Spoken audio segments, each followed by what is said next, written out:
Adrian Cole laughed in front of everyone and said I was basically family, as if the woman who had loved him for 10 years was nothing more than a spare key he kept near the door. Vanessa Lane sat beside him wearing the necklace he had promised to give me, smiling like she had already won a war I had not known I was fighting. I did not cry, did not argue, and did not beg him to explain. I simply picked up my phone under the table and saved the video. Then I took off the thin silver bracelet he had given me years ago, the one I used to touch whenever I needed courage, and placed it beside my untouched wineglass. Adrian noticed for 1 second, his smile faltered. "What are you doing, Evie?" he asked. I looked at him, calm enough to scare even myself. "Nothing," I said, "I'm just done being on call." The first thing I remembered after dying was the sound of Adrian laughing, not screaming, not crying, not begging me to stay alive, laughing. A warm, careless, familiar laugh rolled across the private dining room at the Mercer Club, the same laugh that had once made my teenage heart stumble. Crystal glasses caught the light above the long table, men in tailored suits leaned back in their chairs, women in silk dresses exchanged knowing looks. Vanessa Lane sat on Adrian's right, her pale fingers resting near his sleeve like she owned the space beside him, and I was standing near the end of the table, holding a birthday gift I had wrapped for him with my own hands. My mind was still full of another night, rain on the windshield, blood in my mouth, my phone screen cracked beside my cheek, Adrian's final message glowing through the broken glass. "Can you stop making everything about you? Vanessa needs me right now in my last life." I had died on a wet highway after driving across the city at 2 in the morning to deliver the contract Adrian said only I could fix. Vanessa had made a mistake. Adrian had called me. I had gone, because I always went. That was who I had been, the girl on call. The backup plan, the woman he trusted with emergencies but never chose in public. Now I was back at the dinner where he first humiliated me so openly that even strangers understood my place before I did. "Come on," one of his friends said, grinning. "You and Evelyn have known each other forever.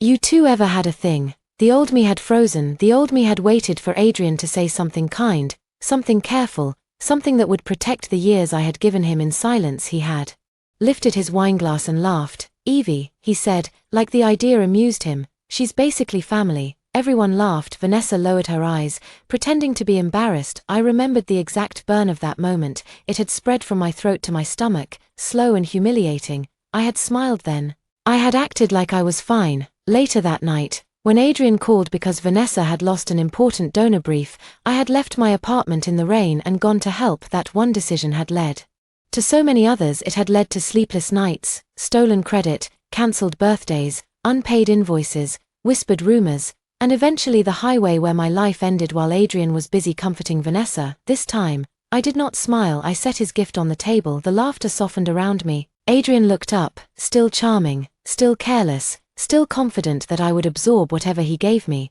"What?" he asked lightly. "Don't tell me you're offended." Vanessa touched his sleeve. "Adrian, don't tease her. Evelyn is sensitive." Sensitive, that word had been used against me for years. Sensitive meant I noticed when he ignored me. Sensitive meant I remembered promises. Sensitive meant I was supposed to apologize for being hurt. I picked up my phone and angled it toward the table, pretending to check a message. The screen reflected their faces. Adrian relaxed because he thought he still understood me. Vanessa smiled because she thought I had no weapon. I tapped record. "Say it again," I said. A few people laughed awkwardly. Adrian blinked. "Say what again?" "That I'm basically family." His brows drew together. Not enough for anyone else to notice. Enough for me. He hated when I did not follow the script. "Evie," he said, his tone warning me gently, "don't make this weird." I almost laughed. In my last life, I had spent years trying not to make things weird. I had swallowed discomfort until it became a second language. I had watched him cancel on me for Vanessa,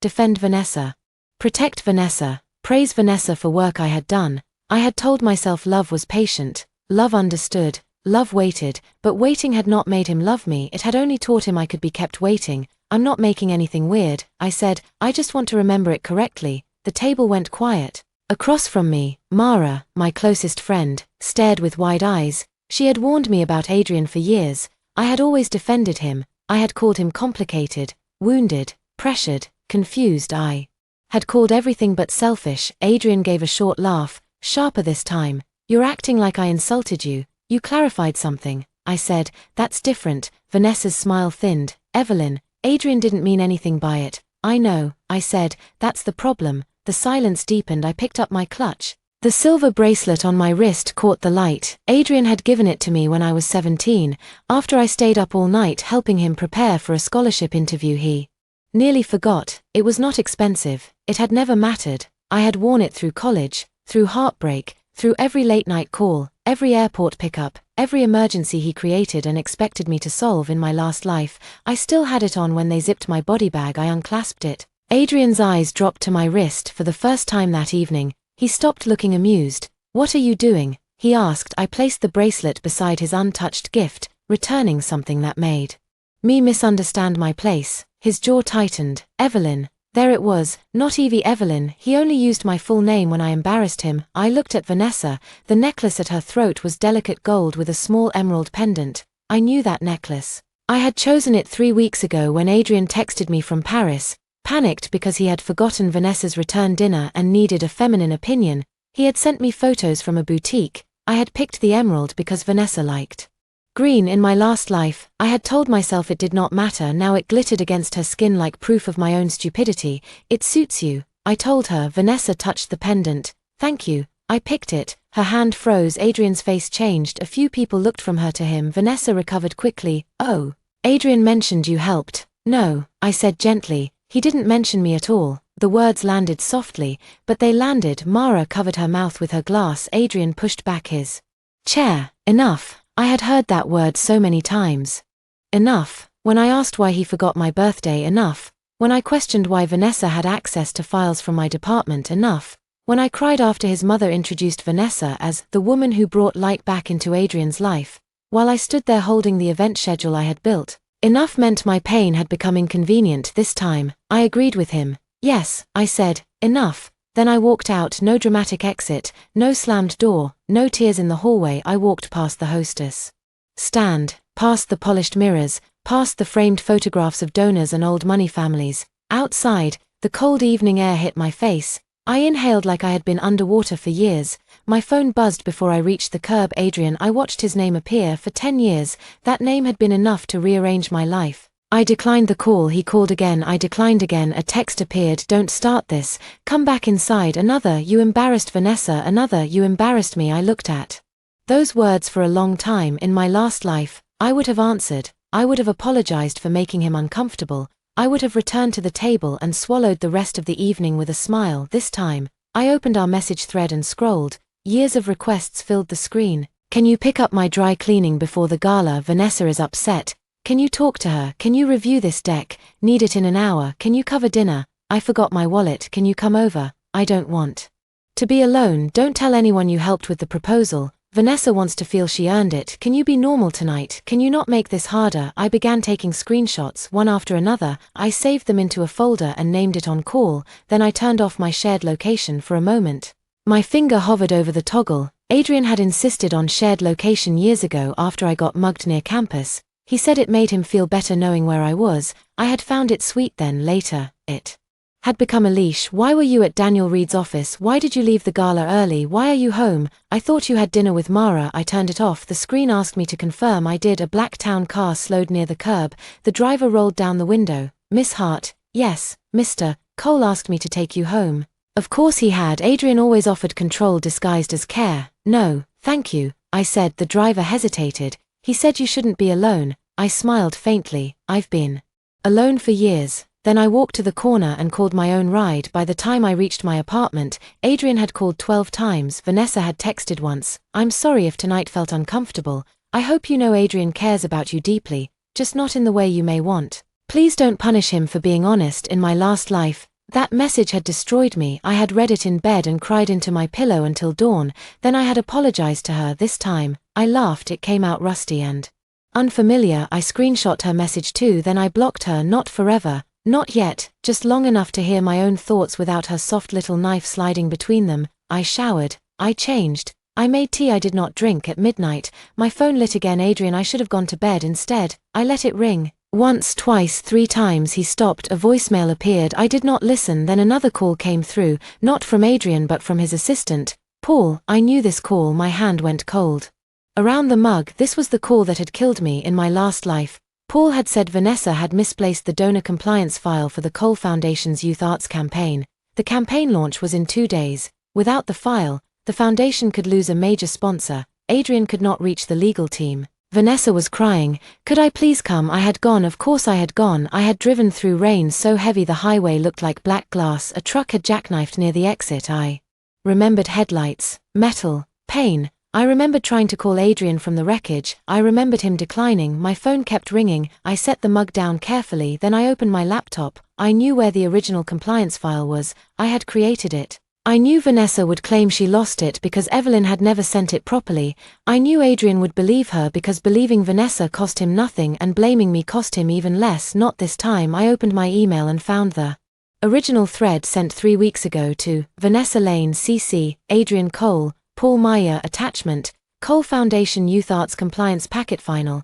I downloaded the email as a PDF, then I forwarded it to my personal legal archive. Only after that did I answer Paul's second call. Evelyn, he said, breathless. Thank God, I'm sorry to call so late, but we have a situation. No, I said. He paused. I haven't explained yet. You don't need to. Vanessa can't find the compliance packet, Adrian said.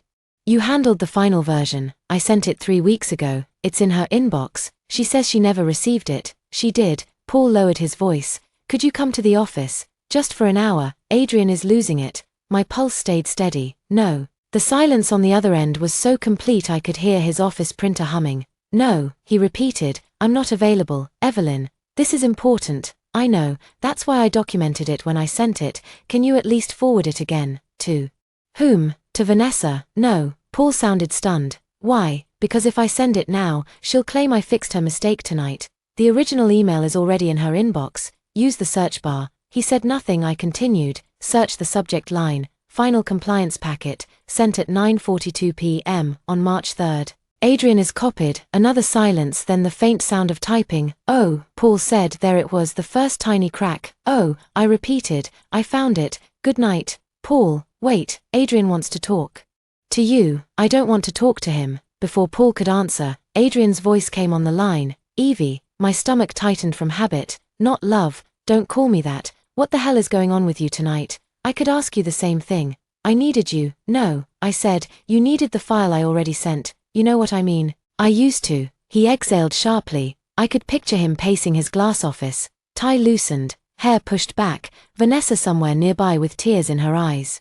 And no accountability in her hands. You're punishing me because of dinner. I'm not punishing you. I'm unavailable. You're never unavailable. The words slipped out before he could dress them up.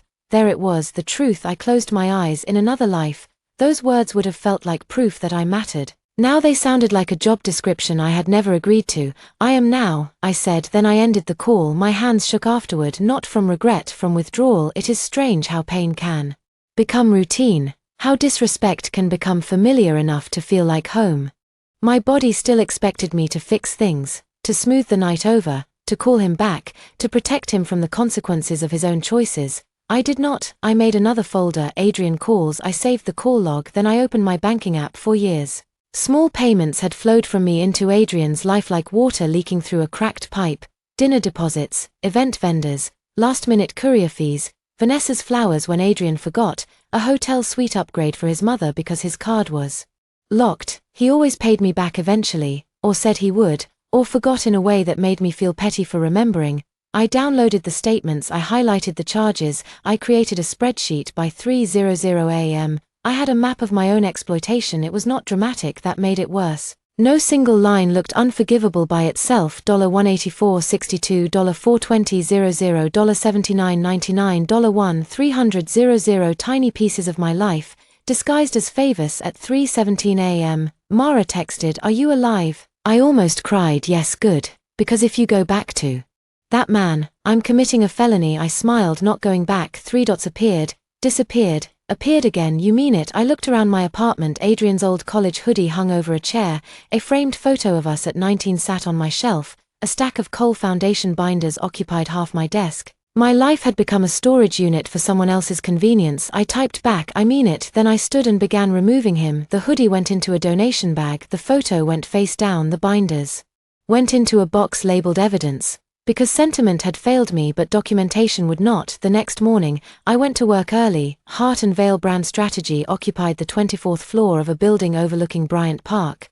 I had spent 6 years there building campaigns for clients who praised my precision and then asked if Adrian was coming to the afterparty because Adrian had orbit. He entered rooms like gravity had signed an exclusive contract with him. Vanessa had learned to glow.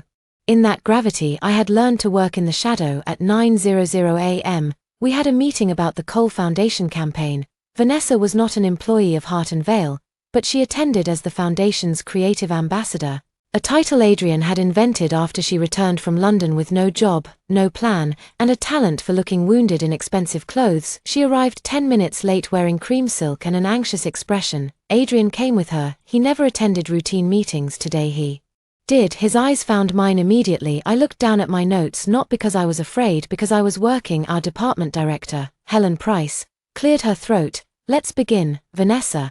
I understand there were concerns about the compliance packet last night. Vanessa gave a soft laugh. Just a small miscommunication. I lifted my pen. Adrian watched me. Helen nodded. Good, we'll move on to the donor presentation. Vanessa turned to the room. I reviewed the deck again, and I think some of the strategy choices may need tightening. The emotional arc feels a little cold. Cold, that was her favorite word for anything I wrote. Cold meant professional, cold meant structured, cold meant she wanted to add 3 paragraphs about hope and a photo of herself hugging a child. Helen glanced at me. Evelyn. In my last life, I had defended Vanessa's suggestions. I had revised the deck overnight. Vanessa had presented it. Adrian had smiled at her like she had built the sun. This time, I opened my folder. The current strategy is based on donor retention data, compliance restrictions, and the Foundation's 5-year funding report, I said. The emotional arc is already integrated in Section 4. What Vanessa is calling cold is the legal boundary around beneficiary imagery.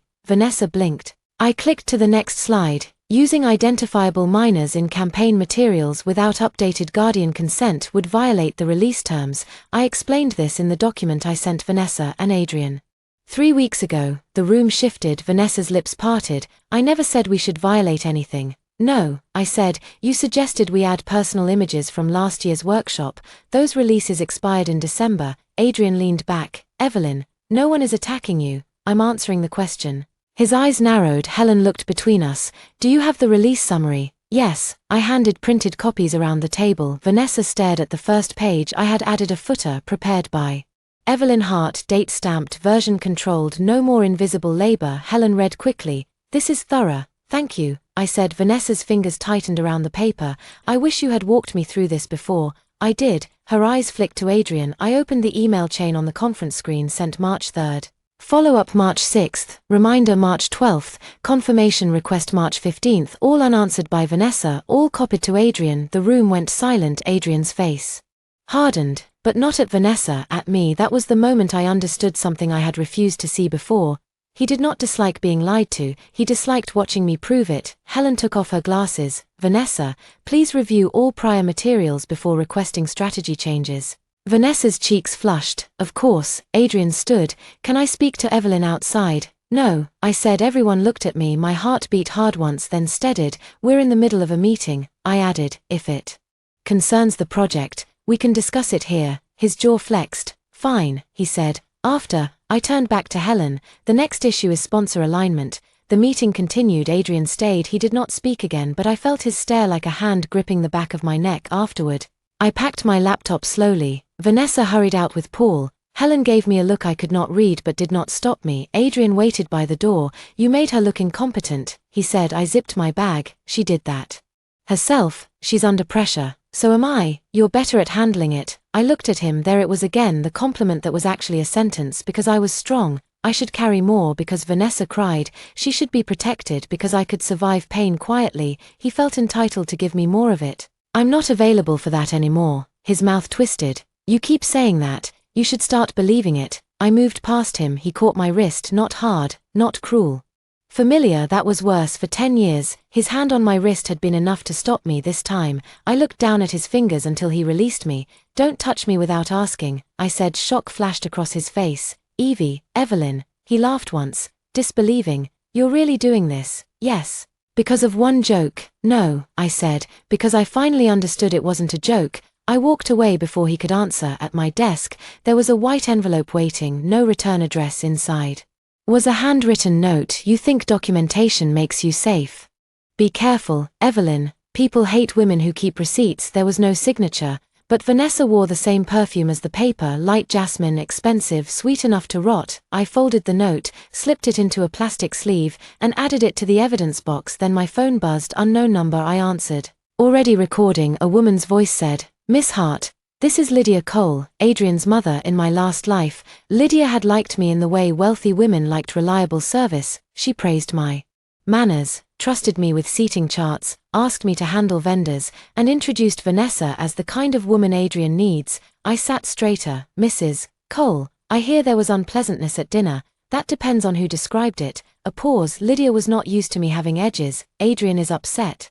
"I'm sure he is. He says you've been acting out." I almost smiled. Acting out, another phrase for refusing to stay small. "With respect," I said, "Adrian can be upset without it becoming my responsibility." Silence. Then Lydia's voice cooled. "You have been very close to our family for years. I would hate to see you damage that because of hurt feelings. There is no family relationship to damage. Adrian clarified that last night." Another pause. This one longer. "Evelyn," she said, "careful now. What exactly happened?" I could have explained. I could have pleaded my case. The old me would have. Instead, I said, "You should ask your son." Then I ended the call. My phone shook in my hand. Not because I feared Lydia, because I had just done something unimaginable. I had let someone misunderstand me. I had not rushed to correct the narrative. I had not begged to be seen. That afternoon, I met Mara at a small cafe near the office. She arrived wearing sunglasses and fury. "I want names," she said as she sat down. "Actually, I have names. I want addresses." I slid my phone across the table. She watched the video from dinner. Her face changed from anger to grief. "Oh, Evie, I know." "No," she said, "I don't think you do. I think you trained yourself not to know." That hit harder than Adrian's joke. The waiter brought coffee. I wrapped both hands around the cup. "I died," I said. Mara froze. I did not tell her everything. Not the impossible part. Not yet. Maybe not ever. I told her I had dreamed my life if I kept going. I told her I saw where it ended. In that dream, I said, I was alone, and he still thought I was being dramatic. Mara reached across the table and took my hand. Then, "Don't go back." "I won't." "Promise me." "I promise." She studied my face. "What do you need?" It was the first time anyone had asked that without expecting the answer to benefit Adrian. I swallowed. "A lawyer." I said, "Not for a lawsuit yet. For boundaries, documentation, cease and desist if needed. Contract review." Mara smiled slowly. "I know someone." Of course she did. Mara knew everyone worth knowing and hated everyone worth hating. By evening, I had an appointment with a lawyer named Rachel Kim. By night, I had changed my apartment lock code at 11:43 p.m. Adrian came to my building. The doorman called up, "Miss Hart, Mr. Cole is downstairs." I stood in my living room surrounded by boxes of his old traces. "No visitors tonight. He says it's urgent." "It isn't." A minute later, my phone rang. Adrian, then a text, "I'm downstairs." I did not answer. Another text, "Don't be childish." Another, "I know you're home. Your light is on." My skin went cold. In my last life, that would have sounded intimate. Now it sounded like surveillance. I walked to the window and looked down. He stood under the awning, coat open, hair damp from light rain. He looked up as if he could feel me there. For 1 second, memory betrayed me. I saw him at 17, throwing pebbles at my window because he needed help studying. At 21, waiting outside my dorm with soup when I had the flu. At 24, drunk on my couch, whispering that I was the only person who never left. He had not always been cruel. That was what made leaving hard, but kindness without respect is still dangerous. My phone buzzed again. "Open the door." "Evie," I typed back, "do not come to my home without permission again." His reply came almost instantly. "Are you serious?" Yes. 3 dots appeared, then disappeared, then appeared again. "You're making a mistake." I looked down at him through the rain-streaked glass. "No," I whispered, "I already made it. For 10 years. Then I blocked his number for the night. The next morning, there were flowers outside my door. White roses, my favorite. No card. He knew I would know. I picked them up, carried them downstairs, and handed them to the doorman. "Please put these at the front desk. Anyone can take them." The doorman blinked. "You sure?" "Yes." At work, Helen called me into her office. For a brief second, old fear returned. Had Adrian complained? Had Vanessa cried? Would I be asked to apologize for making a client uncomfortable? Helen closed the door. I reviewed the project files. She said. I sat still.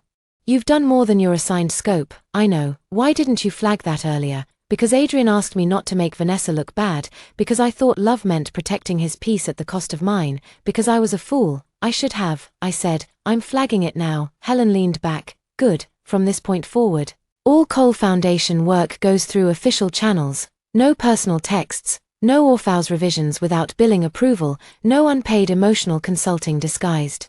As stakeholder management, I stared at her. She almost smiled. You look surprised. I'm not blind, Evelyn. I was waiting for you to stop volunteering to be invisible. The words entered me quietly, not as praise, as a mirror. I nodded. I've stopped. Good, she said, then act like it. When I left her office, there was an email from Daniel Reed. Daniel was the director of operations at North Star Arts Trust, a partner organization that had joined the youth campaign late. I had met him twice. He was calm, precise, and almost unsettlingly direct. He listened when people spoke. He credited ideas by name. He did not interrupt women in meetings. The bar was in hell, Mara would have said. His email was brief. Evelyn, I reviewed the compliance and donor retention materials you prepared for the Cole Foundation campaign. They are excellent. If you are open to it, I would like to discuss a separate brand recovery project for North Star, paid, credited, and contracted directly through your firm or independently, depending on your availability. Best, Daniel Reed. I read the email 3 times, not because it was romantic, it wasn't. That was exactly why it mattered. No emergency, no guilt, no assumption that my time belonged to him, just a request, a clear scope, a name attached to my work. I replied, Daniel, thank you. I'm open to discussing the project. Please send the scope and timeline. Best, Evelyn Hart. 5 minutes later, Adrian appeared at my desk. He did not knock on the partition, he never did. We need to talk. I minimized Daniel's email. No, we don't. His eyes flicked to my screen. Too late to see anything, but not too late to suspect. Who are you emailing? My work contacts are not your business. He stared at me like I had spoken a foreign language. You're taking this too far. I disagree. You blocked me. For the night, you refused my flowers. I redistributed them. His mouth opened, then closed for a moment. I saw something beyond anger, confusion. Adrian had never imagined a world where I did not treasure whatever he offered, even late, even poorly, even after he hurt me. Vanessa cried all morning. He said there it was, the old hook. Vanessa cried, therefore I should soften, therefore I should fix, therefore I should become smaller so she could feel safe. I hope she hydrates, I said. His face went blank across the aisle. Someone coughed. Adrian lowered his voice. What happened to you? I looked at him for a long moment. 100 answers rose in me. You happened, I died, I woke up, I ran out of excuses. For you instead, I said. I became unavailable. His phone rang. He glanced at the screen. Vanessa, of course. He looked at me, as if expecting jealousy. I returned to my computer. Take it, I said. She might need you. His eyes darkened. She does. Then go. He did, but for the first time, he looked back. My birthday arrived on a Thursday in my last life. I had spent that morning pretending not to care whether Adrian remembered. He had remembered, at least. He had texted, dinner tonight, 8 p.m., La Mer.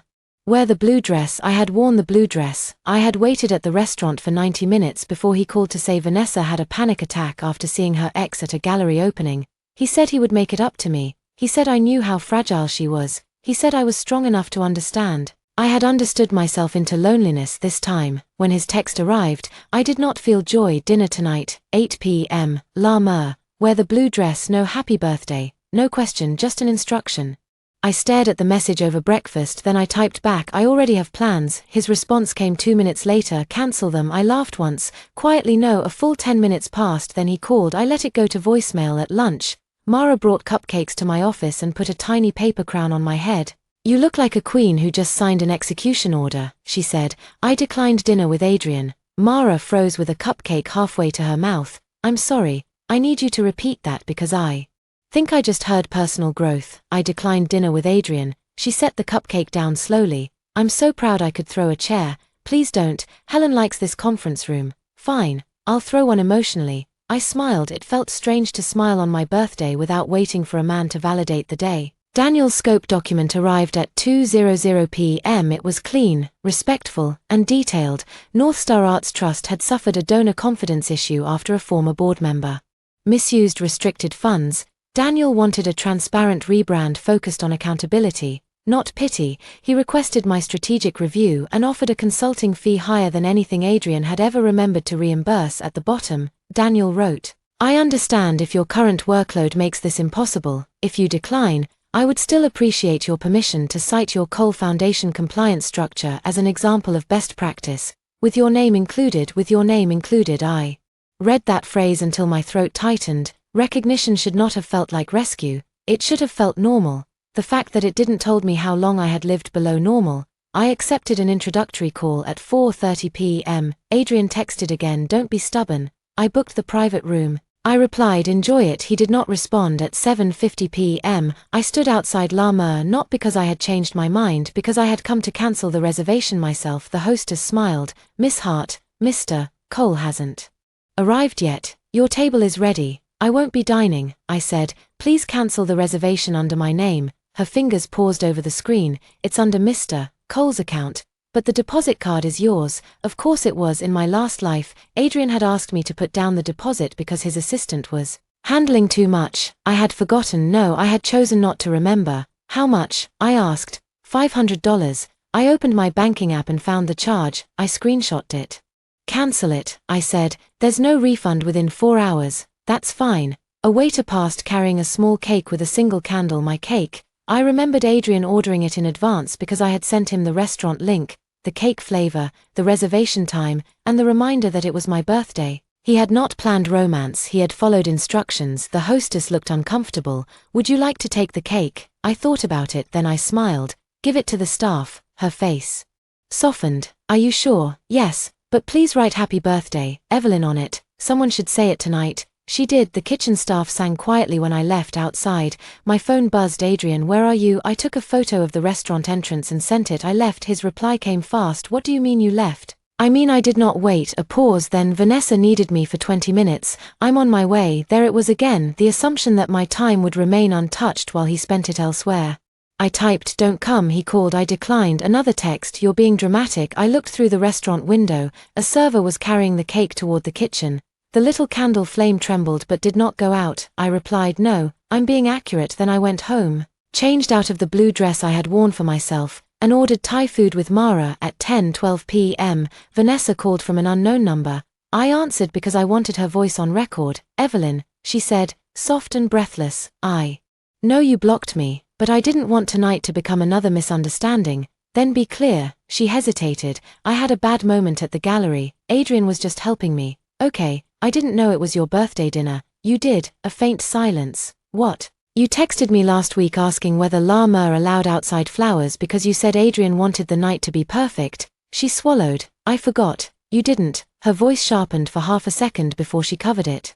"I'm trying to apologize." "No, you're trying to make me say it's fine so you can tell Adrian I forgave you. That's unfair." "What do you need, Vanessa?" Another pause, then the real reason emerged, the revised donor script. "Adrian said you might have the clean version. Mine has formatting issues." My laugh was quiet. There it was, not guilt, not apology. "Need, you have the same shared folder I do. It won't open on my laptop." "Restart your laptop, Evelyn. Please, the rehearsal is tomorrow morning." "Then you should sleep. You're really going to sabotage the campaign because you're jealous."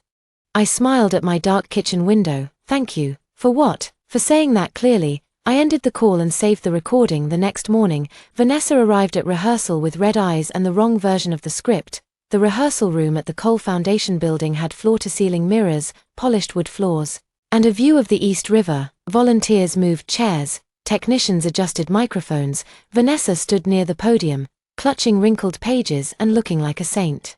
On the edge of martyrdom, Adrian stood beside her when I entered, his eyes locked on me. He looked tired. "Good." Helen walked in behind me. "Let's begin." Vanessa started reading. Within 2 minutes, she stumbled over outdated donor names. At 5 minutes, she referenced a partner organization that had withdrawn months ago. At 7 minutes, she thanked a board member currently under investigation. Helen's pen stopped moving. Daniel Reed, seated near the back as North Star's representative, looked up. Slowly, Adrian rubbed his forehead. Vanessa's voice trembled. "I'm sorry, the clean version didn't come through." I said nothing. Helen turned to me. "Evelyn, do you have the current script?" "Yes." Vanessa exhaled in relief. I did not move. Helen waited. I said, "It was uploaded to the shared folder on Monday. The access log shows Vanessa opened it Tuesday at 3:16 p.m. Vanessa's head snapped up. I clicked my tablet and projected the folder history onto the rehearsal screen. Opened by Vanessa Lane. Downloaded by Vanessa Lane. Renamed by Vanessa Lane. No one spoke. Vanessa's eyes filled immediately. I must have opened the wrong file afterward. "This is humiliating." Adrian stepped toward her. I watched the familiar motion. His body always moved toward her distress. Mine had trained itself to move toward his. "Not anymore." Daniel spoke from the back. For clarity, which script will be used at the gala, I answered before Vanessa could. The approved version uploaded Monday. I'll send a locked PDF to all stakeholders after this rehearsal. Any changes will require written approval. Helen nodded. Good. Adrian looked at me sharply. That seems excessive. It seems documented, I said. His eyes flashed. Vanessa dabbed at her eyes with a tissue. I don't understand why you're treating me like I did something malicious. I looked at her. The room waited. I'm treating the project like it matters, I said. Your intentions are not my responsibility. Daniel's gaze moved to me, not admiring, not rescuing, simply attentive, as if I had said something worth hearing. After rehearsal, he approached me near the hallway. Miss Hart, Evelyn is fine. Then Daniel is fine. I nodded. He handed me a printed copy of the North Star scope. I added the timeline you requested. No pressure to answer now, no pressure. I repeated. He seemed to understand why the phrase mattered. No pressure, he confirmed. Adrian appeared before I could reply. Read, he said, coolly. Cole. The air changed. Men like Adrian recognized other men who did not orbit them. Daniel did not posture. He did not smile too widely or offer false warmth. He simply stood there, calm. Adrian looked at the document in my hand. What's that? A project proposal, I said. For you? Yes. His gaze hardened. Since when do you take outside projects? Since someone asked properly. Daniel's brows moved slightly, but he said nothing. Adrian laughed under his breath. Evelyn, can we not do this here? We're not doing anything.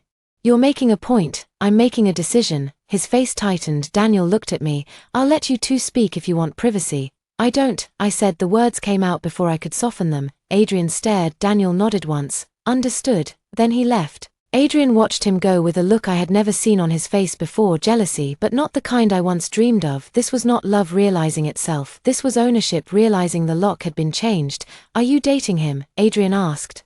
I almost laughed. That is none of your business. So you are, again, none of your business. You don't even know him. I know he puts my name on documents I write. The sentence hit him. His anger shifted into something defensive. I've credited you, when it cost you nothing. That's not fair. No, I said. Fair would have been me billing you for 10 years. His mouth closed for the first time. Adrian had no immediate answer. Then his phone rang. Vanessa. His eyes flickered. I stepped back. Take it, I said. He didn't. That was new. The phone rang until it stopped. I looked at it, then at him. She needs you, I said. His voice lowered. Do you? There it was, the line I had once wanted, the question I had imagined in 100 versions. Do you need me in my last life? I would have said yes even when I meant please choose me. Now I looked at him and felt only exhaustion. No, I said. His face changed. I walked away that evening. Lydia Cole invited me to dinner, not asked, invited, in the way wealthy women issue commands wrapped in linen. Family dinner Sunday. We should clear the air. I almost deleted it. Then I remembered another night from my last life. Lydia's dining room. Vanessa seated beside Adrian. Me at the far end near the cousin no one liked. Lydia raising a glass and thanking Vanessa for bringing grace to the foundation. Adrian smiling. Me clapping for the speech I had drafted at that dinner. Lydia had pulled me aside and said, "A woman with dignity knows when to stop." Hoping. I had thought she meant I should let Adrian be happy. Maybe she had meant exactly that this time. I went, not to be accepted, to observe. The Cole townhouse sat on a quiet block lined with trees and old money. Silence. Inside, everything smelled like beeswax, lilies, and inheritance. Lydia greeted me in pearl earrings and a navy dress. "Evelyn," she said, "you look well." "I am well." Her eyes searched my face. Vanessa arrived 10 minutes later on Adrian's arm. She wore soft pink, a calculated color, innocence with a dry cleaning bill. Adrian looked at me as he entered. His expression flickered when he saw my black dress, simple and severe, not the blue he liked, not the soft colors he said made me look approachable. Lydia seated us, Vanessa beside Adrian, me across from them. Perfect. Dinner began with polite conversation sharp enough to cut skin. Lydia asked about the foundation rehearsal. Vanessa sighed, a few technical issues, but nothing serious. I took a sip of water. Lydia looked at me. "Evelyn, in my last life, I would have protected the table's comfort. This time,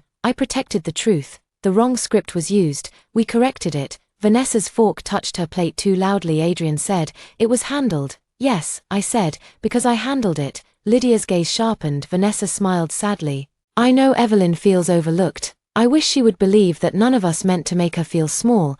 There it was, a beautiful sentence with a poisoned center. Make her feel small, as if my smallness were an emotion I had invented. I set down my glass. "I don't feel overlooked," I said. "I was uncredited." "That's different." Adrian exhaled. "Must we do this at dinner?" You invited me to clear the air. Lydia leaned back. Let her speak. Adrian looked at his mother, surprised. So did I. Lydia's eyes remained on me. What exactly do you believe happened? Believe, careful word. I opened my bag and took out a thin folder. Adrian's face darkened. Evelyn, he said. I ignored him. Inside were copies, not originals. I was not that naive. Email chains, version histories, payment records, the handwritten note Vanessa had sent, a transcript of her call from my birthday. I slid the folder to Lydia. Vanessa went pale. I'm not asking this family to take my side, I said. I'm informing you why I will no longer perform unpaid work. Personal crisis management, or reputation cleanup for Adrian or Vanessa.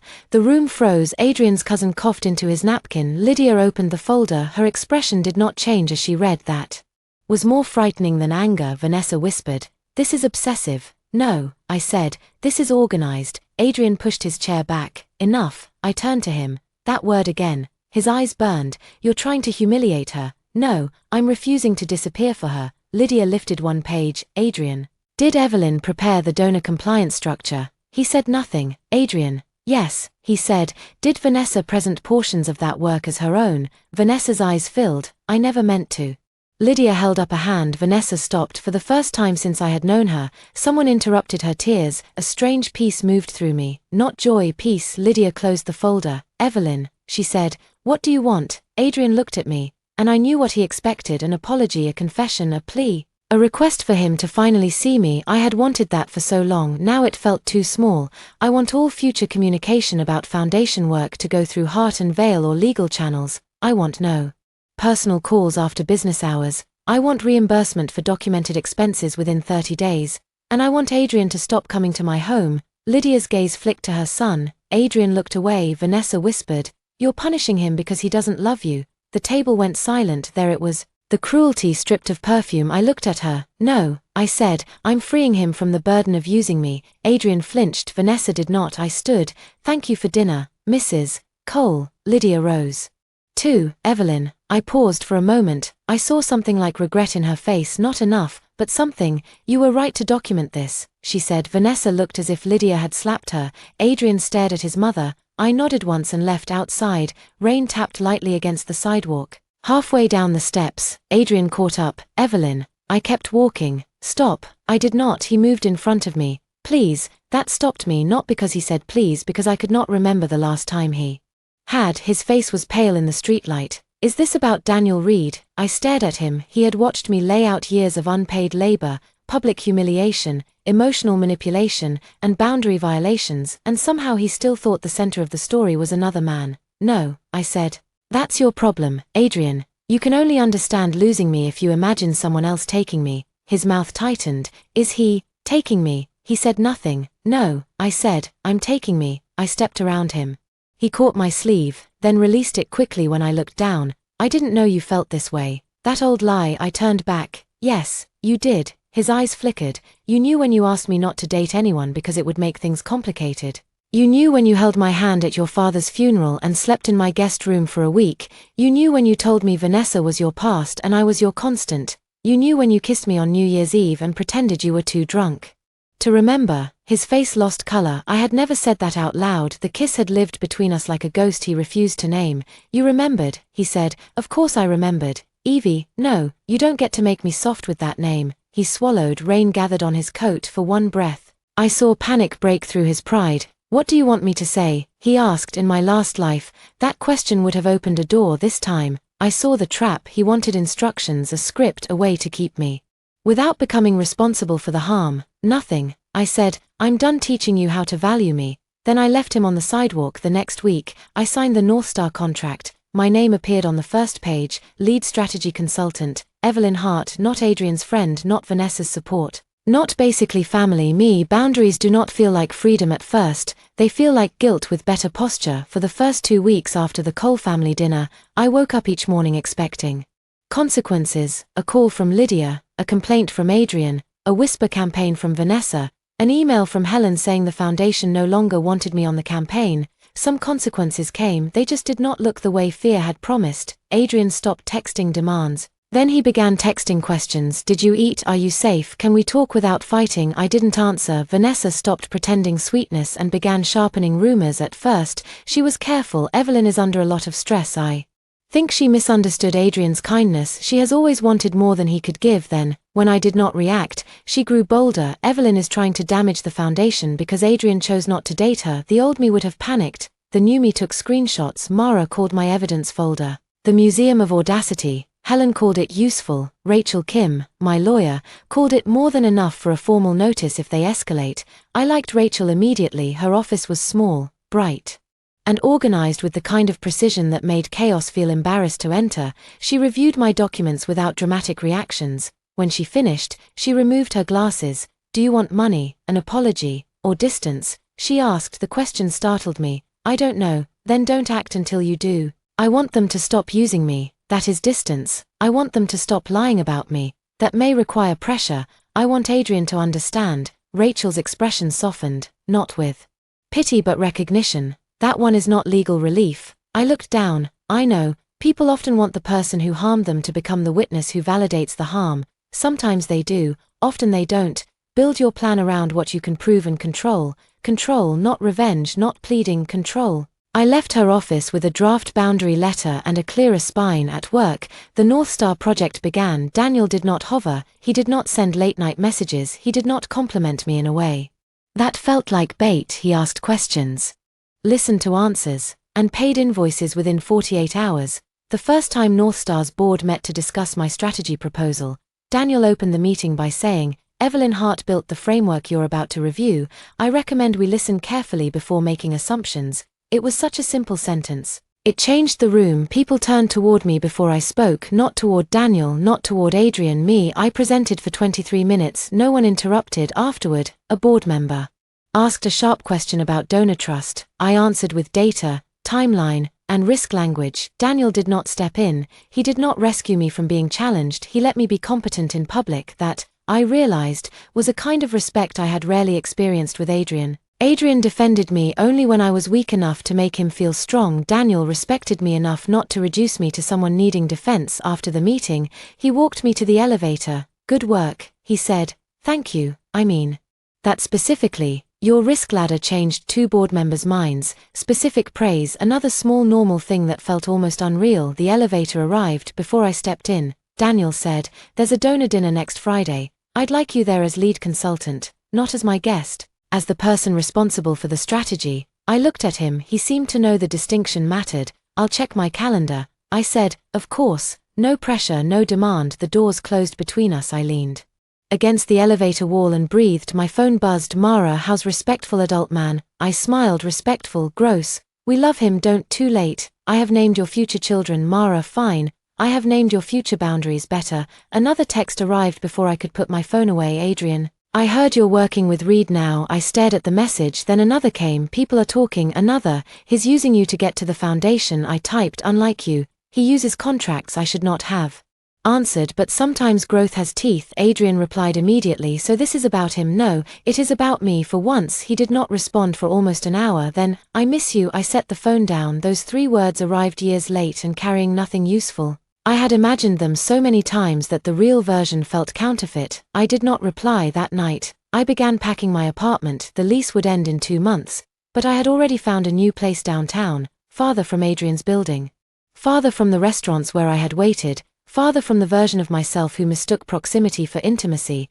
Mara came over with boxes and wine. She picked up Adrian's old hoodie with 2 fingers. Do we burn it or donate it to science? Donate. You're merciful. I'm practical. We packed for hours. Every object had a memory attached. A mug Adrian bought after breaking mine, a book he borrowed and returned 3 years late, a spare charger he always used, a drawer full of event badges.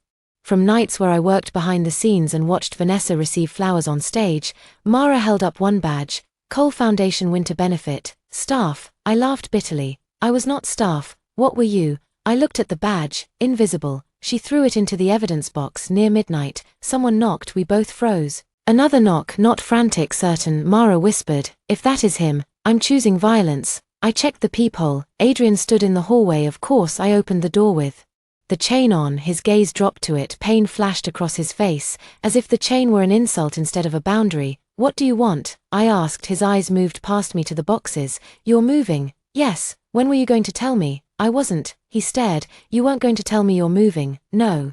I'm your emergency contact. Not anymore. That hit. I saw it land. His mouth parted slightly. Since when? Since last week. Who is it now? Mara. Mara appeared over my shoulder and waved with 2 fingers. Hi. I am the emergency and the contact. Adrian ignored her. You can't just erase me from your life. I can. We've known each other since we were kids. I know. That's why it took too long. His eyes searched my face. He looked different in the hallway light. Less polished, more human. There were shadows beneath his eyes. His hair was damp, as if he had been running his hands through it. Can you open the door? He asked quietly. No. Evelyn. No. Mara stepped closer. She said no. His gaze flicked to her. This is between us. No, I said, that's what you always wanted me to believe, that what happened between us had to stay private so no one could name it. His expression tightened. I never asked you to keep secrets, you asked me not to make things complicated.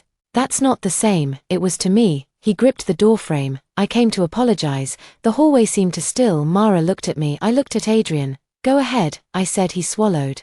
I handled dinner badly. I waited. And the project situation got messy. I waited. And maybe I leaned on you too much. Maybe too much. The language of a man trying to step over broken glass without admitting he dropped the bottle. That's not an apology. I said. Frustration flashed. I'm trying. No. You're minimizing. His voice rose. What do you want me to say? That I'm the villain? That Vanessa is some manipulative monster? That you were perfect and I was cruel? Mara muttered. Would be a start. I lifted a hand. Adrian looked at me, breathing hard for the first time. I saw how much he hated not controlling the emotional temperature when I cried. He could comfort or dismiss when I argued. He could accuse me of drama, but calm boundaries left him nowhere to stand. I want you to leave, I said. His face closed. Fine. He stepped back, then he looked past me again at the boxes. You're really choosing this? Yes. Choosing Reed. I laughed softly. He flinched. No, Adrian, I'm choosing a life where being valued does not feel like begging. He had no answer. I closed the door through the wood. I heard him stand there for several seconds, then his footsteps retreated. Mara exhaled. Okay, she said. That was hot. I leaned back against the door and slid down until I sat on the floor, then I started shaking. Mara sat beside me. You did it. I feel awful. Of course you do. You just stopped feeding an addiction. I laughed and cried at the same time. I loved him. I know, I think. Part of me still does. I know. That doesn't change anything. Mara took my hand. That's how you know it's real growth and not just anger. The next Friday, I attended the North Star donor dinner, not as Daniel's date, as lead consultant. The dinner took place in a restored library with arched windows and shelves of old books. No one asked me to check coats. No one handed me a seating chart. No one assumed I would know where the printer was. Daniel introduced me to donors by my full name and title, Evelyn Hart, lead strategy consultant. The first time he said it, I felt my shoulders loosen. Halfway through the evening, my phone buzzed. Adrian, I ignored it. Another buzz. Vanessa, I ignored that too. Then Mara sent a screenshot from Instagram. Vanessa had posted a photo of herself at the Cole Foundation rehearsal, eyes lowered, captioned, "It hurts when women tear each other down instead of choosing grace. Still, I believe truth reveals itself." Mara added, "Permission to comment, girl. You can't even find a PDF." I smiled. No, let truth reveal itself, because it would. The gala was in 2 weeks and Vanessa, in her desperation to control the narrative, was becoming careless. 3 days later, she sent me an email, not from her foundation account, from her personal one. "Evelyn, I know you're angry, but if you care about Adrian at all, you won't embarrass him at the gala. He has done so much for you.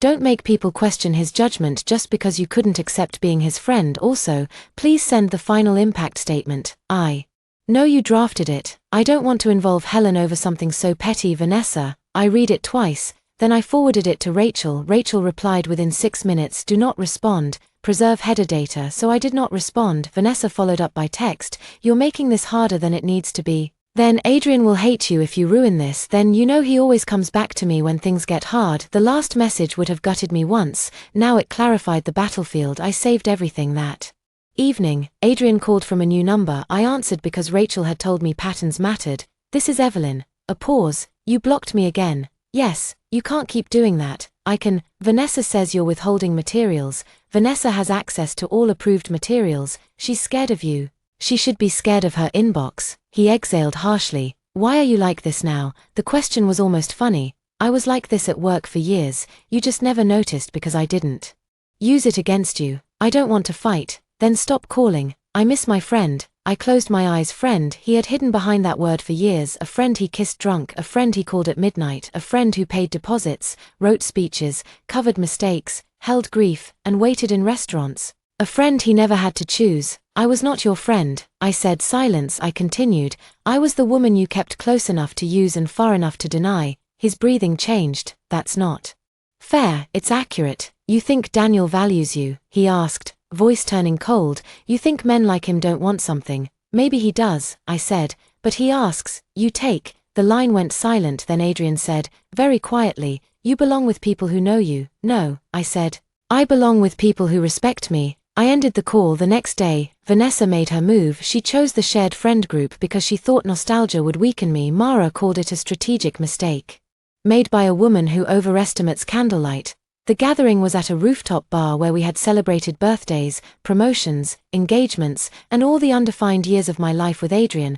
I almost did not go. Then Mara sent me a message. She's telling everyone you threatened to expose private family matters at the gala. So I went, not to defend my reputation with tears, to end the rehearsal before the performance. When I arrived, Vanessa sat at the center of the lounge sofa, surrounded by sympathetic faces. Adrian stood near the bar, tense and silent. His eyes found mine immediately. Vanessa looked up. Evelyn, she said softly, I didn't think you'd come. I noticed. A few people shifted. Mara stood beside me like a beautifully dressed warning sign. One of Adrian's friends, Miles, cleared his throat. Maybe this is a good chance to talk things out. I looked at him.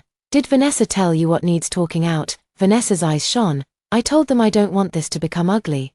That's not an answer, Adrian said. Evelyn, don't. I turned to him. Don't what? He looked tired. Do this. You still haven't learned that asking me to stay quiet is not peacekeeping. Vanessa stood. I never asked you to stay quiet. I asked you not to weaponize private pain. Private pain, Mara said. You posted about it. Vanessa ignored her. She looked at the group. I have tried to be kind. I know Evelyn has feelings for Adrian, and I know it hurts that he doesn't feel the same way.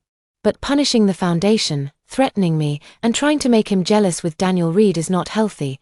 There it was, the full narrative, the jealous backup woman, the fragile white moonlight, the man in the middle, innocent by omission. In my last life, I had feared this exact moment so deeply that I kept swallowing every insult to avoid causing it. Now that it had arrived, I felt strangely calm. Are you finished? I asked. Vanessa blinked. Excuse me, are you finished? Her mouth tightened. Yes. I took out my phone. Adrian stepped forward. Evelyn, I looked at him. You should want the truth revealed. Vanessa believes in that. Mara choked on a laugh. I tapped play. Vanessa's voice filled the rooftop. You're really going to sabotage the campaign because you're jealous. A few heads turned. Then another clip. Adrian will hate you if you ruin this. Then another. You know he always comes back to me when things get hard. Vanessa went white. I stopped the audio. I have more, I said. Emails too, but I think that's enough for a friendly conversation. No one spoke. Miles looked at Vanessa as if seeing her for the first time. Adrian looked at me, not angry, shaken. Vanessa whispered, You recorded me. Yes, that's disgusting. No, I said. What's disgusting is using a man's attention as a weapon and calling it grace. Her eyes filled again, but the room had changed. Tears need an audience willing to kneel. This time, people stayed standing. Adrian moved toward Vanessa, then stopped. I saw it. So did she. Her face twisted. Oh, she said, voice breaking. Now you hesitate. Adrian said nothing. I almost felt sorry for him, almost, because this was the first time he had to choose under witness. And men like Adrian preferred ambiguity because ambiguity allowed everyone to serve him while no one could hold him accountable. I put my phone away. I won't discuss this socially again, I said. If anyone wants to know what happened, ask for documents, not rumors. Then I turned to leave. Adrian followed me to the elevator. Evelyn. The doors opened. I stepped inside. He stepped in after me. I pressed lobby for 20 floors. We stood in silence. Then he said, I didn't know she said those things. I watched the numbers descend. You knew enough. I didn't. You knew she made mistakes and let me fix them. You knew she took credit and let me disappear. You knew you could hurt me publicly and call me dramatic privately. He swallowed. The elevator past 12. I thought you would always understand, he said.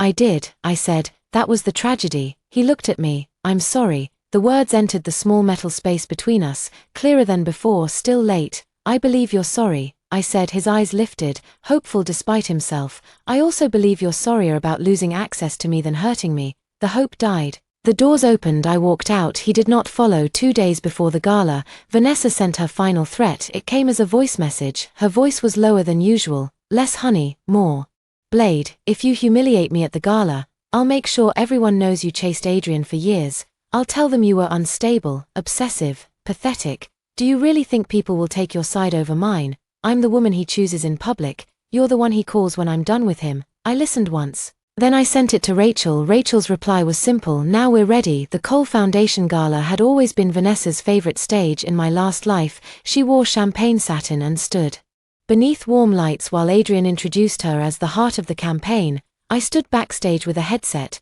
fixing a donor name in the teleprompter, while the audience applauded a speech I had written. Afterward, Adrian found me near the service entrance. You were amazing tonight, he said. I had smiled. Foolish and starving. No one knows I did anything. I know, he said. I had let that be enough this time. I arrived through the front entrance. My dress was black, simple, architectural, no softness added for anyone else's comfort. My hair was pinned back. My phone, documents, and a small external drive rested inside my clutch.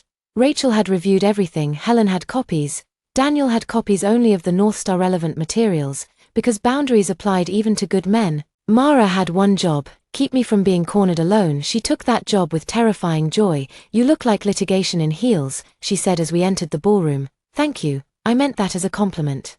I took it as one. The ballroom glittered with donors, board members, journalists, and old family friends. White flowers climbed tall glass vases. A string quartet played near the stage. Large screens displayed the campaign title, Cole Foundation Youth Arts Initiative, a future worth funding. I had written that line tonight. My name was in the program, small print, but their strategy and compliance framework, Evelyn Hart, Hart and Vale, Helen had insisted. Adrian stood near the stage with Vanessa. Beside him, he saw me immediately. His expression changed in a way that made my chest ache for a woman I no longer was.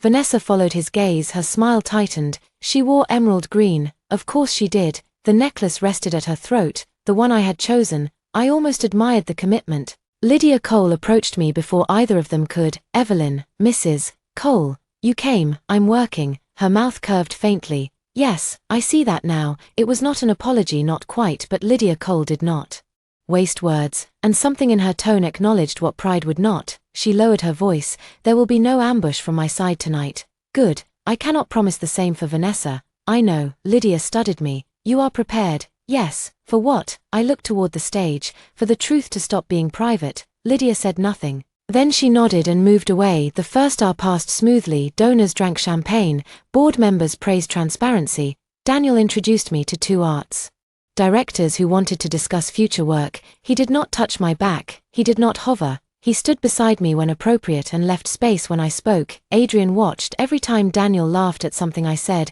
Adrian's jaw tightened. At any other point in my life, his jealousy would have intoxicated me. Tonight, it bored me. Jealousy is not love. Sometimes it is just panic with better lighting. The program began at 8. Lydia spoke first, then the board chair, then Adrian. He walked onto the stage in a black tuxedo, handsome enough to make the room lean forward. He had always been good at rooms, good at warmth from a distance, good at making people feel selected by his attention. I watched him and wondered how much of my love had been for the man himself and how much had been for the light everyone else saw around him. He began with charm. He thanked the donors, he thanked the staff, then he paused. His eyes flicked to me. For many years, he said, this foundation has relied on people whose work was not always visible, but whose dedication made everything possible. The room remained still. My fingers tightened around my clutch. Adrian continued, tonight, I want to make sure we recognize that work properly. Vanessa's smile stiffened beside the stage. He looked down at his notes, then he said, Evelyn Hart's strategic and compliance framework has been essential to this campaign. A soft wave of applause moved through the room. People turned toward me. My face stayed calm inside. Something old and wounded lifted its head. This was what I had wanted once, a name, a sentence, public acknowledgement, but now that he had given it, I understood the cruelest part. He had always been capable, he simply had not been willing until losing me cost him. I nodded once, not gratitude. Acknowledgement. Vanessa stepped onto the stage after him. Her smile returned, luminous and fragile. Thank you, Adrian, she said, voice warm, and thank you to everyone who has supported this work, especially during moments when personal conflict threatened to distract from the mission. Mara whispered beside me, oh, she's doing it. Yes, she was. Vanessa lowered her eyes. I believe in grace. she continued, I believe women should support women, and I believe that even when someone tries to hurt you, the best response is to keep serving something bigger than yourself. A murmur moved through the crowd. Adrian went still. Lydia's face became stone. Vanessa looked directly at me. There it was, the public frame.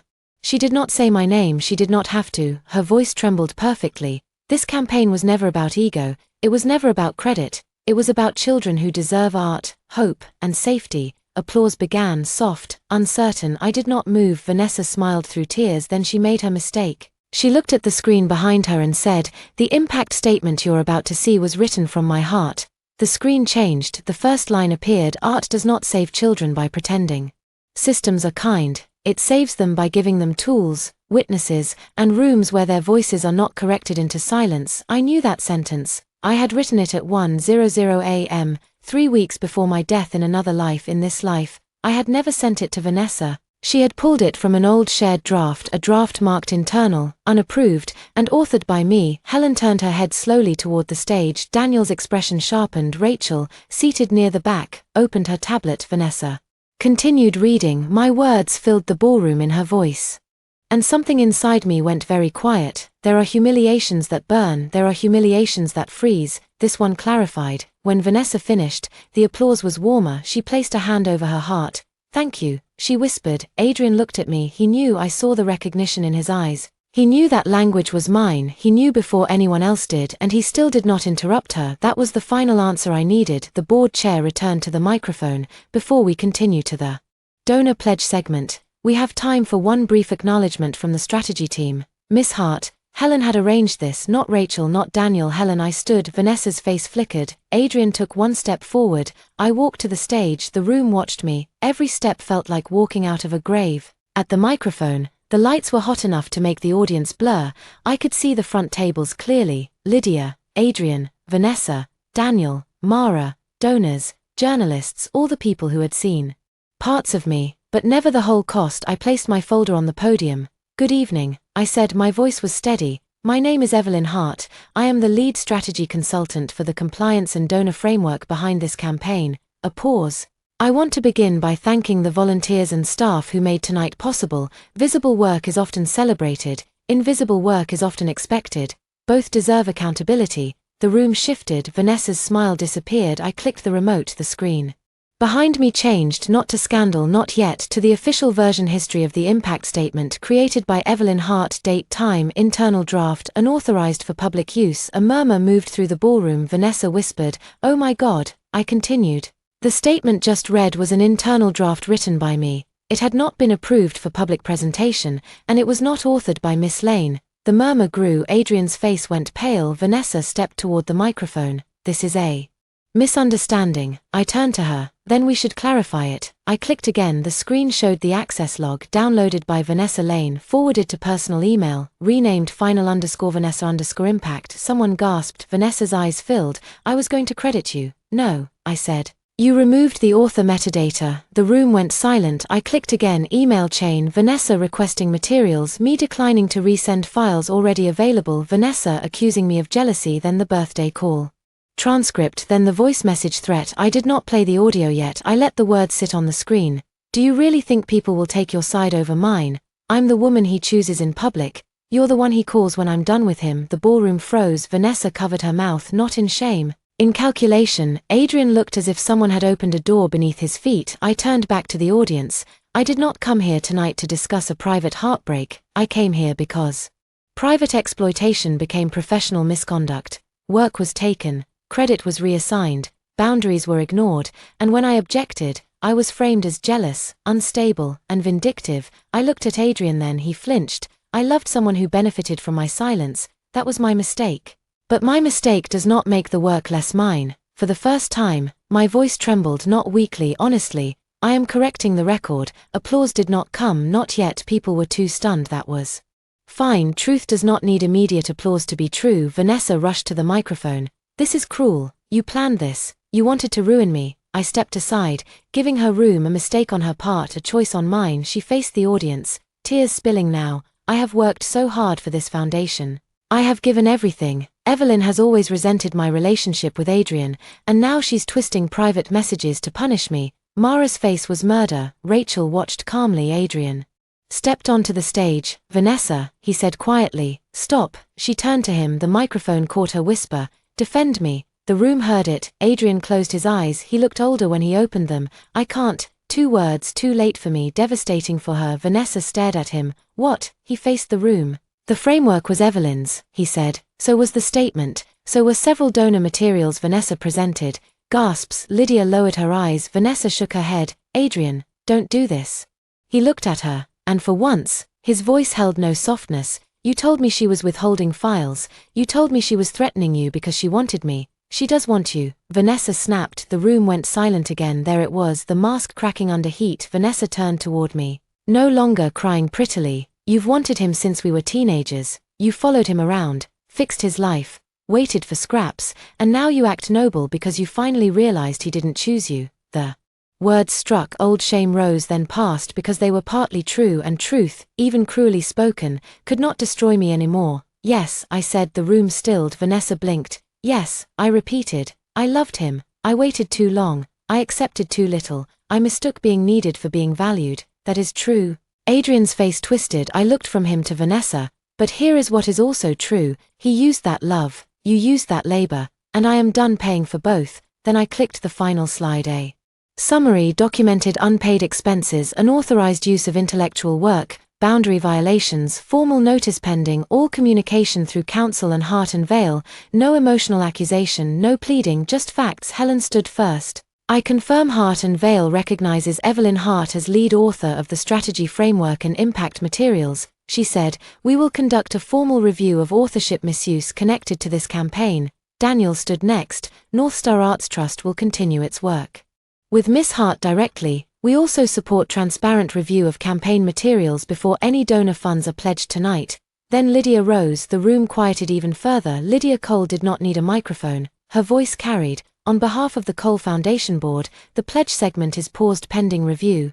Miss Lane will step back from all public-facing duties effective immediately. Vanessa looked at her as if betrayed by the universe. Lydia, do not. Lydia said that was all. Do not. A command Vanessa had never expected to hear directed at her. The applause began then, not thunderous, not cinematic, but real, scattered at first, then growing, not for scandal, not for revenge, for a woman who had finally stopped bleeding quietly. I stepped away from the microphone. Adrian caught my arm near the side stage. This time, he caught himself and let go before I had to look down. I'm sorry, he said. I looked at him. He was pale, shaken, stripped of charm. For years, I had wanted to see him undone. For me, now that he was, I felt no triumph, only distance.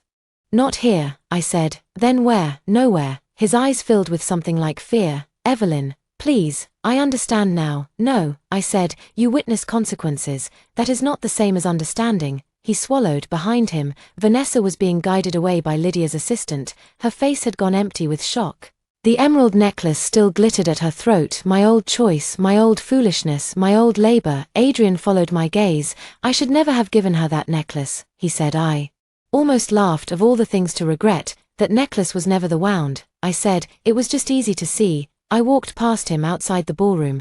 The air felt cooler. Mara caught up and hugged me so hard my ribs hurt. You were magnificent, she whispered. I feel sick. That too. Rachel approached. You did well. Do not speak to either of them alone tonight. I won't. Daniel stood a few feet away, giving space. When I looked at him, he said only, your car is waiting if you want to leave. Not come with me, not let me take you. Your car is waiting. My choice. I nodded. Thank you. In the parking garage. Adrian found me anyway. Of course he did. His bow tie was undone. His hair was a mess. Rainwater had blown in from the open ramp and dampened one side of his jacket. Evelyn. Rachel's head turned sharply. I lifted a hand. It's okay, I said. 1 minute. Rachel did not look pleased, but she stepped back with Mara. Adrian stopped several feet away. At least he had learned that much. I ended things with Vanessa, he said. I looked at him. The sentence I had once prayed for landed at my feet like a dead bird. Okay, he flinched. Okay, what do you want me to say? That it matters. It matters to you. It was for you. No, I said, it was because she embarrassed you. His face tightened. That's not fair, maybe, but it is familiar. He dragged both hands through his hair. I know I failed you. Yes, I know I used you. Yes, I know I hid behind friendship. Because I was afraid of what choosing you would mean. The words cut because they were closer to truth than anything he had said before. He stepped closer. then stopped. I love you, he said. There it was, the sentence, the ghost, the dream, the weapon. My heart did not leap, it ached. Grief is strange. Sometimes you mourn not because you want something back, but because the thing you wanted finally arrives after the part of you that needed it is gone.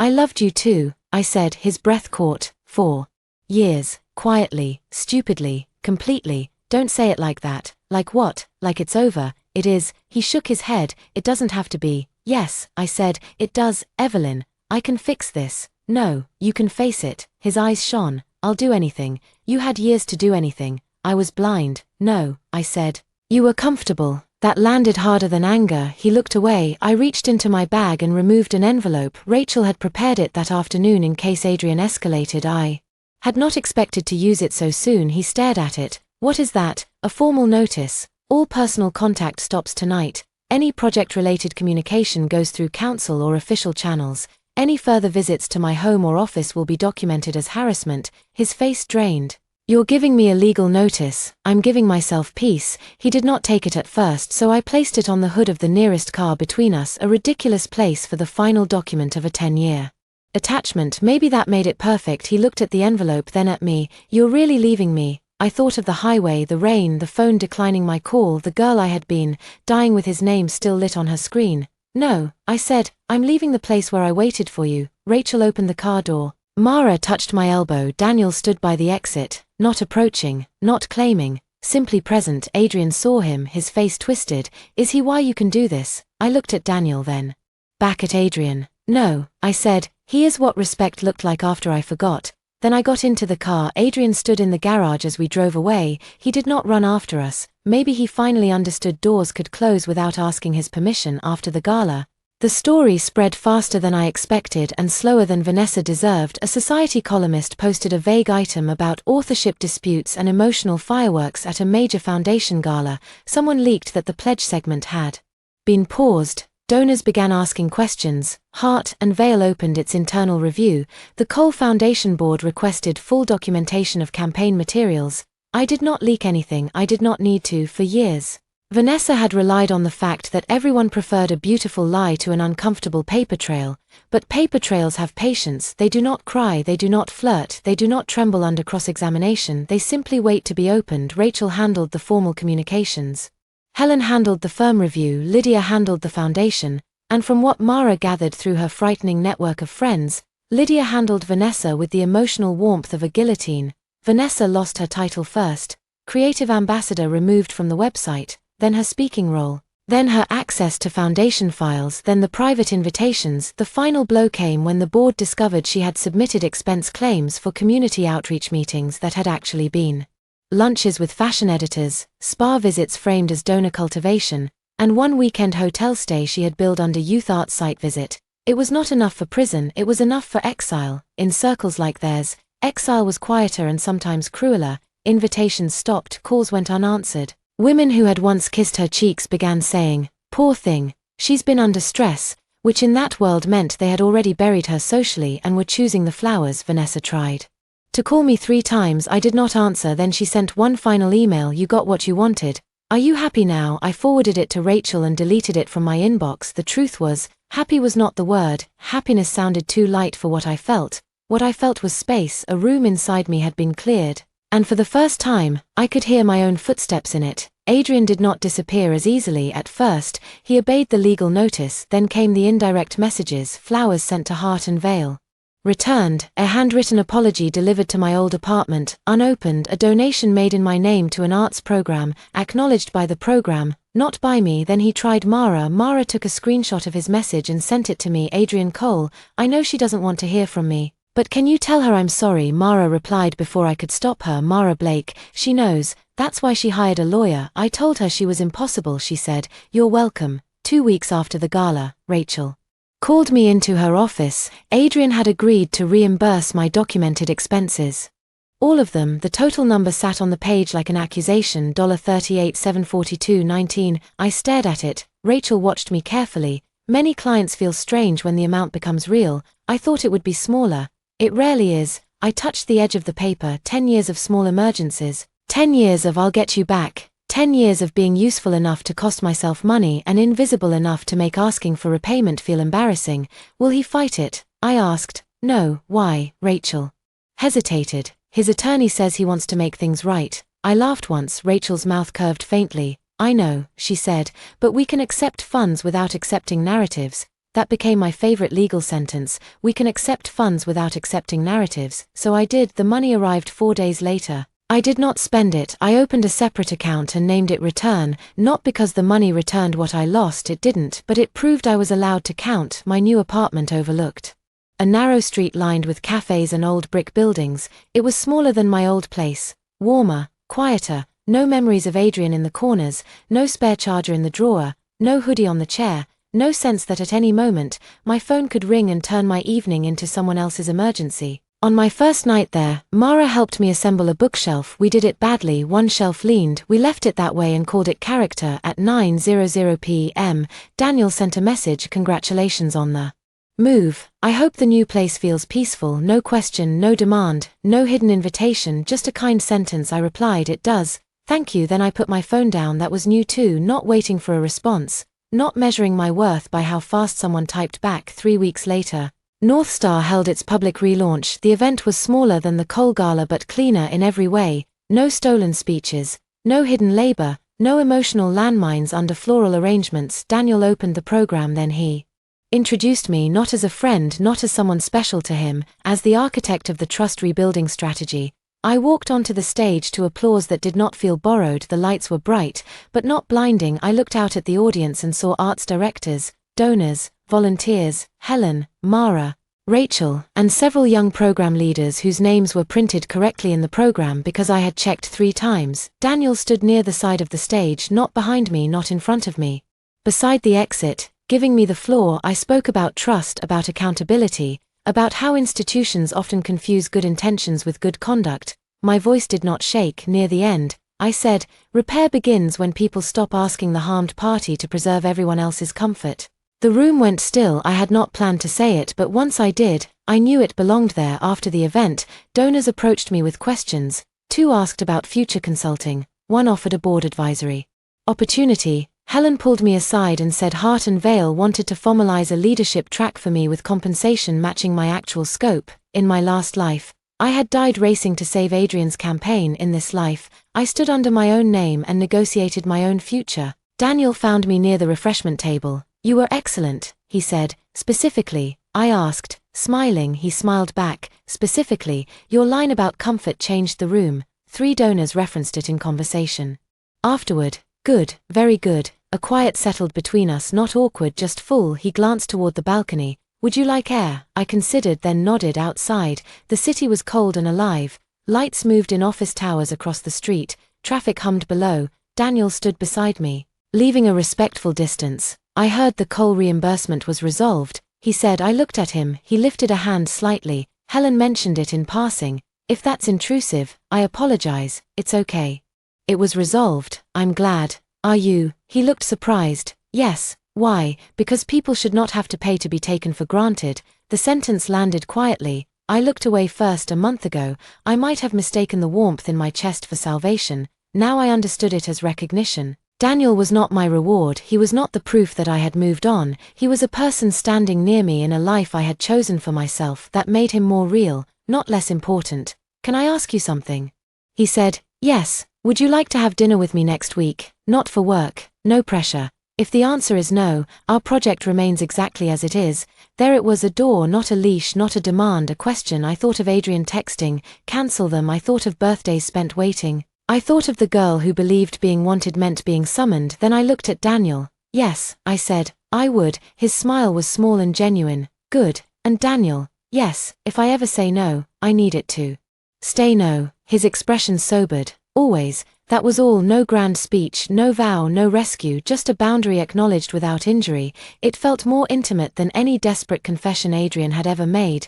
The next morning, Adrian appeared outside Hart and Vale, not inside. Security had learned. I saw him through the lobby glass when I arrived. He stood near the revolving doors, holding nothing, no flowers, no envelope, no performance. He looked thinner, less polished. For a moment, I almost walked past. Then I realized avoidance was still a form of letting him control the room. I stepped outside. Adrian. He turned. The sound of his name in my voice seemed to hurt him.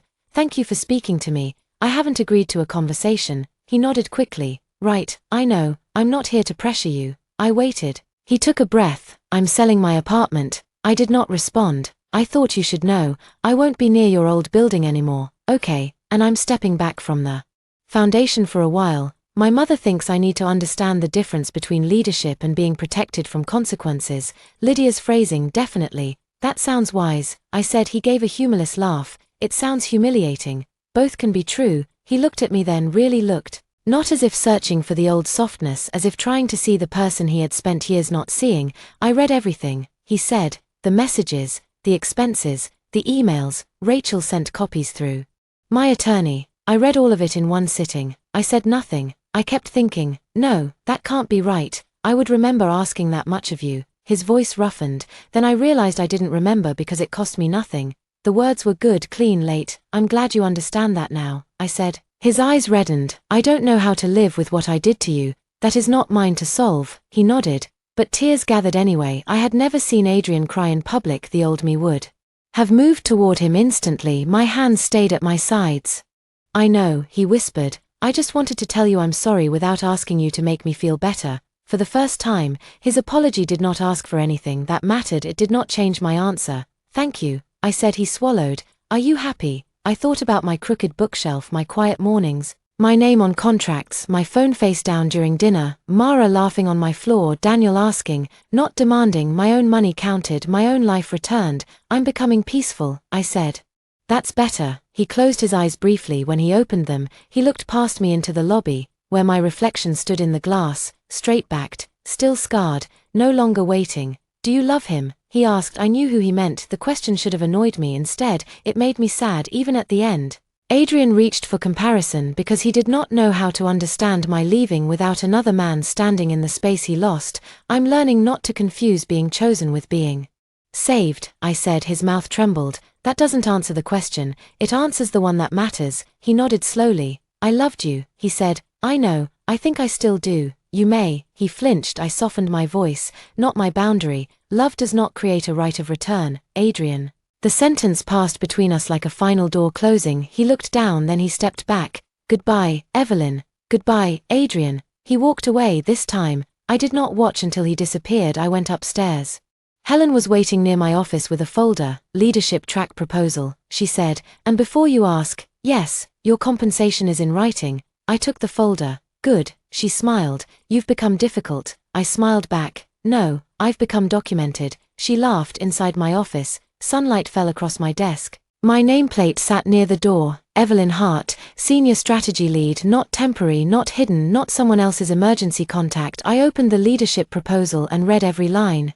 Then I marked changes because self-respect, I had learned, was not a dramatic speech. It was reading contracts. It was sending invoices. It was saying no before resentment turned into illness. It was leaving flowers at the front desk. It was recording calls when people lied. It was letting someone be disappointed without rushing to comfort them. It was choosing dinner with someone who asked properly. It was choosing dinner alone when that felt better. That evening, Daniel and I had dinner at a small Italian restaurant with no private room, no emotional test, and no instruction about what dress to wear. He arrived on time. I arrived 5 minutes early because I wanted to, not because I feared being left. He asked about my day. I told him about the leadership proposal. He listened. When the waiter came, Daniel did not order for me. A tiny thing, a huge thing. Halfway through dinner, my phone buzzed. A message from an unknown number. For a second, my body remembered. Then I checked spam. I laughed. Daniel looked up. Good news. No, I said, just realizing my nervous system is dramatic. That seems understandable. It is,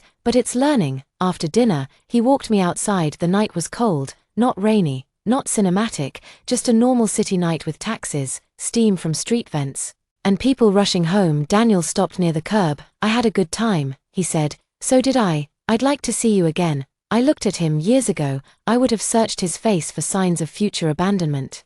I would have tried to become whatever kept him interested, softer, easier, more available. Now I asked myself one question: what do I want? The answer came quietly. I'd like that, I said. He smiled. Then he did something Adrian rarely had. He let the moment end without trying to own it. Good night, Evelyn. Good night, Daniel. He walked away. I stood under the restaurant awning for a moment, not waiting for anyone to turn back. Then I went home. My apartment was warm when I opened the door. The crooked bookshelf still leaned A plant Mara had given me sat on the windowsill, stubbornly alive despite my uncertain care. On the counter was a folder from Rachel, a reminder to renew my personal contract template.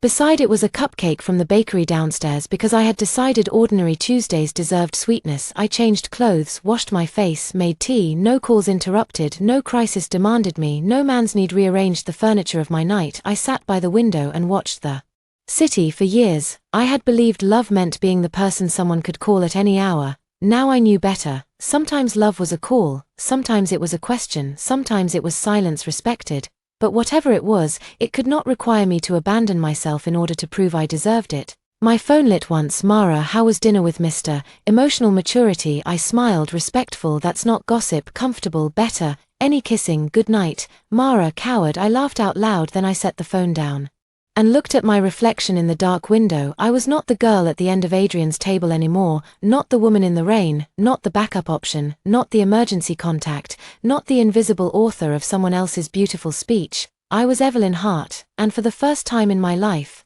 when the world went quiet, I did not wait for a phone to ring. I chose the quiet, I chose myself, and no one lost his mind loudly enough to make me turn back.